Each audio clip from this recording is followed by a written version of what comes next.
Setelah berhasil menjatuhkan Jaya Katuang, Raden Wijaya ini berbalik menyerang pasukan Mongol tersebut.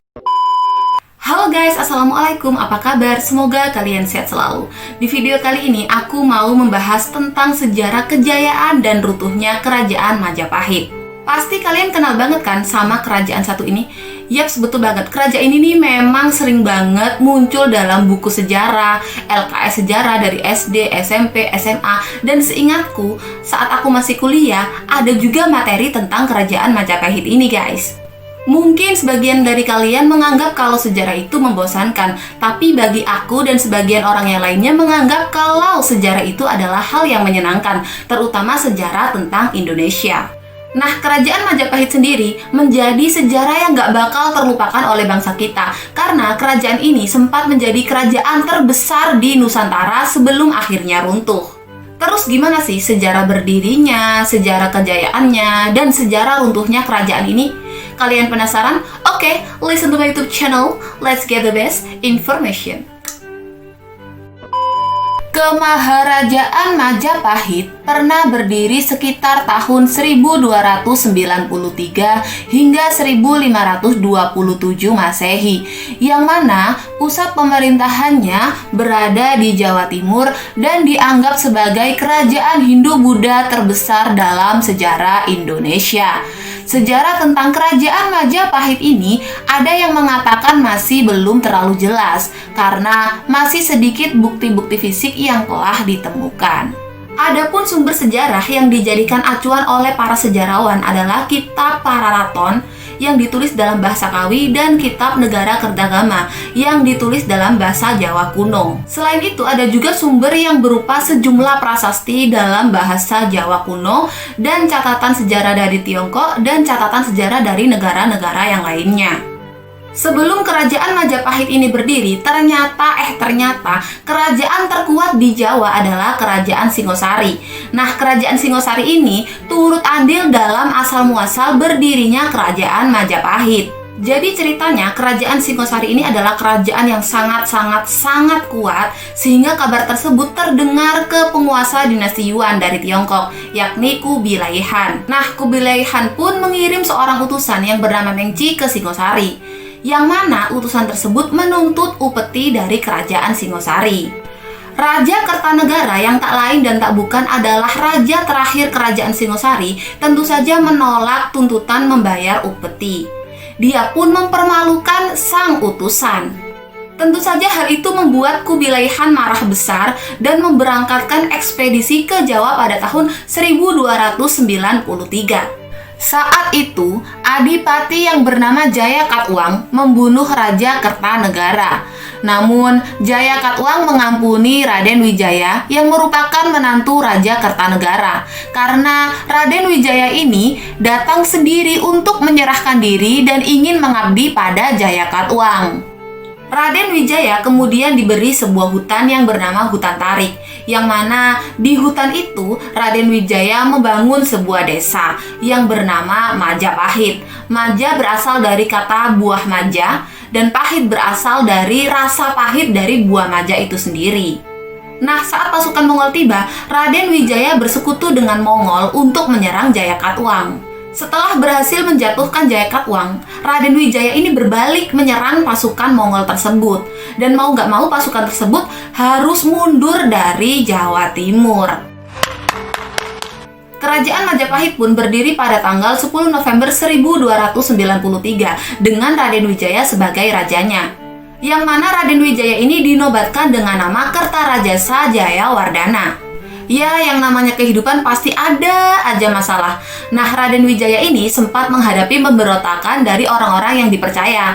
Untungnya Raden Wijaya dapat mengatasinya, guys. Setelah Raden Wijaya wafat, beliau digantikan anaknya yang bernama Jaya Negara.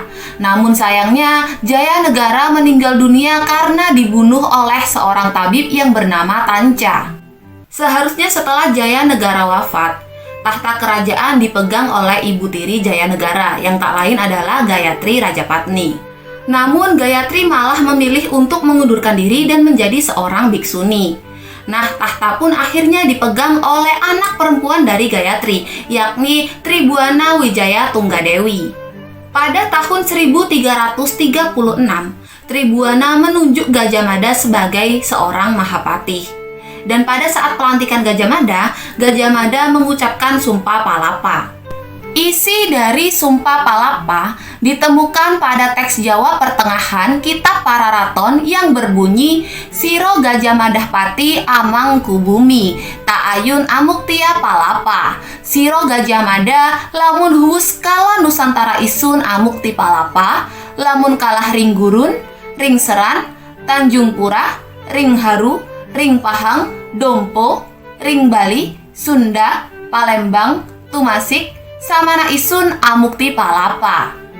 Yang artinya, dia Gajah Madah Pati Amangkubumi tidak ingin melepaskan puasa. Ia Gajah Madah jika telah menundukkan seluruh Nusantara di bawah kekuasaan Majapahit, saya baru akan melepaskan puasa. Jika mengalahkan Gurun, Seram, Tanjung Pura, Haru, Pahang, Dompo, Bali, Sunda, Palembang, Tumasik, demikianlah saya baru akan melepaskan puasa. Oh iya, for your information aja, kalau Patih Amangkubumi itu kayak semacam jabatan Perdana Menteri gitu. Nah, selama kepemimpinan Ratu Tribhuwana, kerajaan Majapahit ini berkembang begitu pesat dan terkenal di Kepulauan Nusantara. Ratu Tribhuwana berkuasa sampai kematian ibunya, yakni pada tahun 1350. Dan setelah itu, dia digantikan oleh putranya yang bernama Hayam Wuruk. Di bawah kepemimpinan Hayam Wuruk, kerajaan Majapahit ini mencapai puncak kejayaan, yang mana kejayaan itu tidak luput dari sumbangsi besar Gajah Madah dalam memperluas wilayah. Selain itu, kerajaan Majapahit juga menjalin hubungan kerjasama dengan negara-negara lain. Jadi tak heran jika kerajaan Majapahit ini dikatakan sebagai kerajaan Hindu-Buddha terbesar di Nusantara. Setelah wafatnya Hayam Wuruk pada tahun 1389, Majapahit memasuki masa kemunduran akibat konflik perebutan tahta. Perang saudara pun terjadi antara Pangeran Wikramawardhana dan Pangeran Wirabumi, yang mana Pangeran Wikramawardhana ini merupakan suami dari Putri Mahkota. Sedangkan Pangeran Wirabumi sendiri merupakan anak Hayam Wuruk dari seorang selir. Perang itu pun dimenangkan oleh Pangeran Wikramawardhana dan dinamakan Perang Parekrek. Wikramawardhana akhirnya memegang kendali atas kerajaan Majapahit. Setelah itu, tahta pun beralih ke anaknya yang bernama Ratu Suhita. Setelah Ratu Suhita wafat, tahta pun beralih ke adik laki-lakinya yang bernama Kertawijaya. Setelah itu, tahta berlanjut ke Pangeran Pamotan, lalu ke Girisawardhana, lalu ke Singo Wikramawardhana.